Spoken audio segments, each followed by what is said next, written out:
Meenakshi YouTube channel చూస్తున్న వారందరికీ ధన్యవాదములు. నమస్తే. చాలా వీడియోలు చేసి పెడుతూ ఉన్నాను. మరి నచ్చినట్లయితే లైక్ చేయండి, షేర్ చేయండి, సబ్స్క్రైబ్ చేయండి. మీ జాతకంలో గ్రహాలు ఒకరికి ఒకరు కేంద్రాల్లో ఉంటే లాభాలు ఉంటాయి. మరి ప్రతి గ్రహం కేంద్రాల్లో ఒకరికొకరు ఉంటే లాభాలు ఉంటాయండి. అవి కొన్ని ఫార్ములా బట్టి ఉన్నాయి. ఒకటి, గ్రహాలు ఏదైనా మీకు 7 గ్రహాల్లో ఏవైనా గ్రహాలు స్వక్షేత్రంలో ఉన్నాయో చూడండి. మరి స్వక్షేత్రంలో ఉన్న గ్రహాలు దశలు పెద్ద ఫలితాలను ఇవ్వు. ఎందుకండి అంటే మన సొంత ఇంట్లో ఉన్నప్పుడు మన ఇల్లే కదా, మన ఊరే కదా అనే భావంతో నిశ్చలంగా ఉంటాం. అదే వేరే ఊరు కానీ వేరే ఇంట్లో ఉన్నప్పుడు మనకి జాగ్రత్త వస్తుంది. ఆ విధంగా అనమాట. అయితే ఏదైనా గ్రహం, ఇప్పుడు కుజగ్రహం మేషరాశిలో ఉందనుకోండి, అది స్వక్షేత్రం. గ్రహాలు స్వక్షేత్రంలో ఉండడం మంచిదే, మంచి బలం కలిగి ఉన్నట్టే గ్రహానికి. అయితే అశ్విని, భరణి, కృత్తిక, అప్పుడు ఈ 3 గ్రహాలు అంటే కేతు కానీ, శుక్రుడు కానీ, రవి కానీ, ఈ 3 నక్షత్రాల అధిపతులు కుజునితో కలిసి ఉండాలి. కలిసి ఉంటే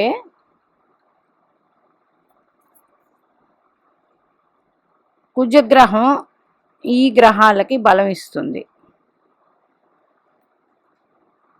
లేనప్పుడు కుజగ్రహం ఇక్కడ ఉన్నప్పుడు 1, 2, 3, 4 ఇక్కడ కేతువు కానీ, శుక్రుడు కానీ, రవి కానీ ఉన్నప్పుడు ఇది కేంద్రం అవుతుంది. కలిసి ఉన్న కేంద్రం అవుతుంది. మళ్ళీ సప్తమంలో ఉన్న కేంద్రం అవుతుంది. మళ్ళీ దశమంలో ఉన్న కేంద్రం అవుతుంది. ఇట్లాగా ఏ గ్రహం అయితే స్వరాశిలో ఉందో ఆ గ్రహము ఉన్న రాశిలో నక్షత్రాలు ఈయనకి కలిసి ఉన్న కేంద్రాల్లో ఉన్న అవుతుంది.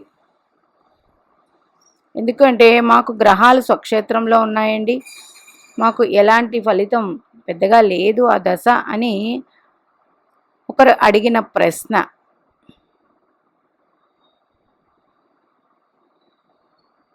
గ్రహాలు స్వక్షేత్రంలో ఉన్నప్పుడు ఇప్పుడు చూడండి, ఒక కుంభలగ్న జాతకులు కుజుడు స్వక్షేత్రంలో ఉన్నారు అంటే ఈయనతో బుధుడు కూడా కలిసి ఉన్నారు. కుజబుధులు కలయిక పరస్పర ఇద్దరు కూడా విరుద్ధం కదండి. కొంతమంది అడిగి ఉన్నారు ఈ ప్రశ్నకి జవాబు. 2 విరుద్ధ గ్రహాలు కలిసి ఉంటే ఎలా ఫలితాలు ఇస్తాయండి అన్నప్పుడు ఒక గ్రహానికి అది స్వరాశి అవ్వాలి.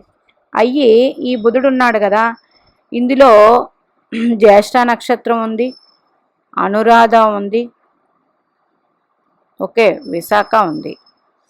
అంటే బుధ, శని, గురు నక్షత్రాలు.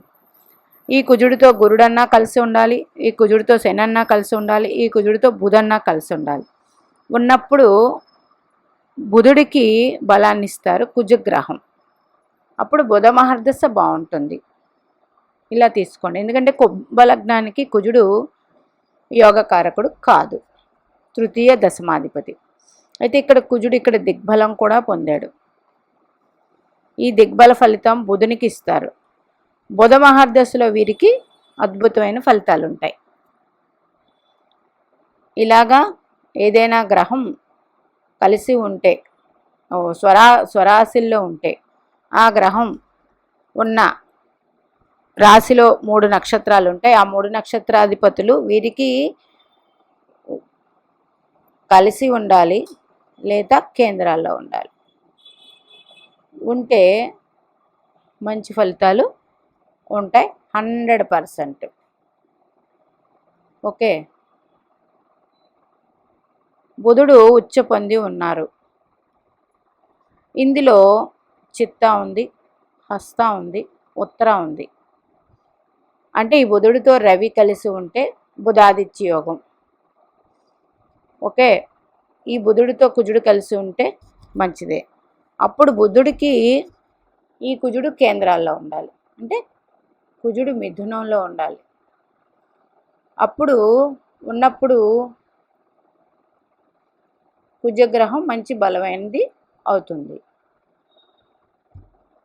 అలాగే ఈ రవి గ్రహం ఉన్నారు, రవి కేంద్రాల్లో ఉండాలి, అంటే బుధుడికి కేంద్రం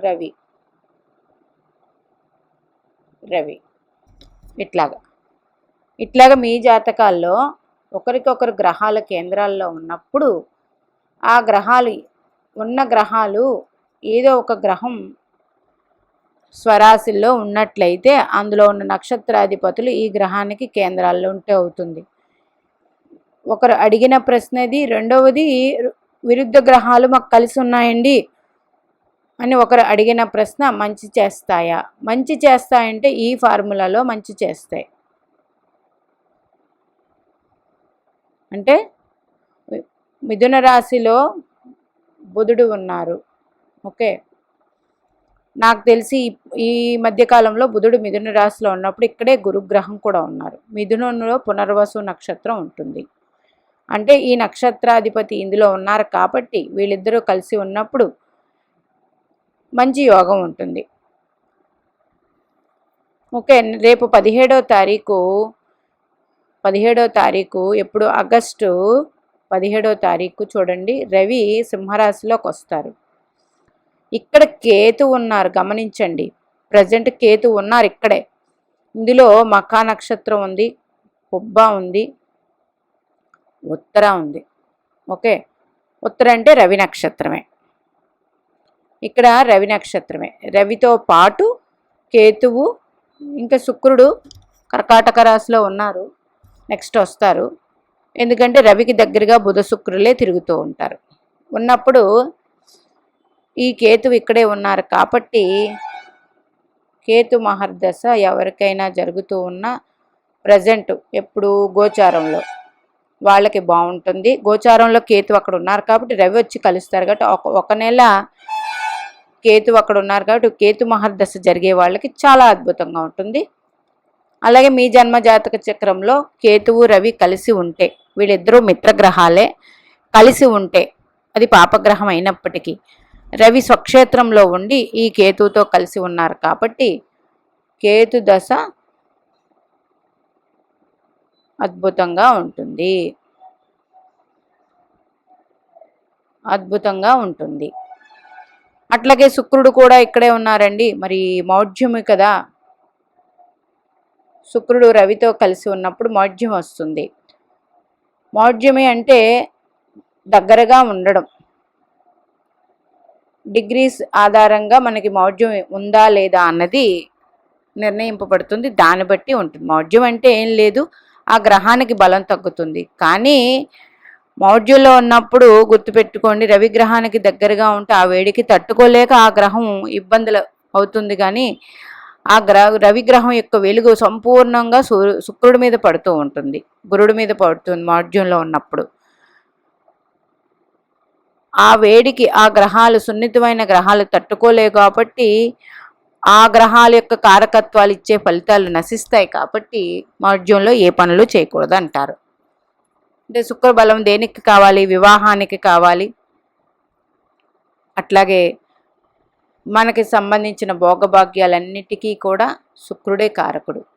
కాబట్టి శుక్రగ్రహం ఇది, గురుగ్రహం కూడా వివాహాలకి శుభకార్యాలకి, కాబట్టి మౌఢ్యంలో అందుకే చెయ్యరు. అంతే తప్ప ఆ గ్రహ ఫలితం పూర్తిగా పోతుంది అనే దానికి లేదు. ఇంకపోతే ఇప్పుడు ఇట్లా ఉన్నప్పుడు ఒక దశ మీకు బుధగ్రహం కారకా ప్లేస్లో ఉంది కదండి. ఇందాక చెప్పిన ఫార్ములా ప్రకారం కుజుడితో పాటు బుధుడు దశమ క్షేత్రం అయింది, కుంభలగ్నం. కారకా ప్లేస్లో ఉన్నారు కదా, ఇబ్బంది ఉంటుందా? ఇక్కడ కుజుడు ఉన్నారు, కుజునితో పాటు బుధుడు కలిసి ఉండడం వల్ల కారకా ప్లేస్ అయినప్పటికీ ఇబ్బంది ఏమి ఉండదు. మంచి ఉద్యోగం అనేది వీళ్ళు చేస్తారు. చాలా తెలివితేటలు కలిగి ఉంటారు. ఎందుకంటే బుధుడు ఇక్కడ పంచమాధిపతి అయ్యాడు, అష్టమాధిపతి అయ్యారు. అంటే ఒక కోణానికి ఆధిపత్యం వహించారు కాబట్టి కోణాధిపతి కేంద్రాధిపతి కలయిక ఇది. కేంద్ర కోణాధిపతుల కలయిక ఒక రాజయోగం. ఈ విధంగా తీసుకోండి. మీకు ఏదైనా గ్రహం స్వక్షేత్రంలో ఉన్నప్పుడు అందులో ఏ నక్షత్రాలు ఉన్నాయో ఆ నక్షత్రాధిపతులు ఈ గ్రహంతో కలిసి ఉన్నప్పుడు ఈ గ్రహం ఆ నక్షత్రాధిపతులకి యోగాన్ని ఇస్తుంది. మరి ఈ గ్రహం యోగకారక గ్రహం అయితే మరింత యోగాన్ని ఇస్తుంది. అట్లాగే లేదు మాకు కేంద్రాల్లో ఉన్నారు ఈ గ్రహానికంటే అది కూడా యోగాన్ని ఇస్తుంది. ఇలాగ గ్రహాలు ఒకరికొకరు కేంద్రాల్లో ఉండి లాభాలు ఈ విధంగా ఉంటాయి ఈ ఫార్ములా ప్రకారం. మరి మీనాక్షి దేవి ఆశీస్సులు మనందరి మీద ఉండాలని కోరుకుంటూ నమస్తే.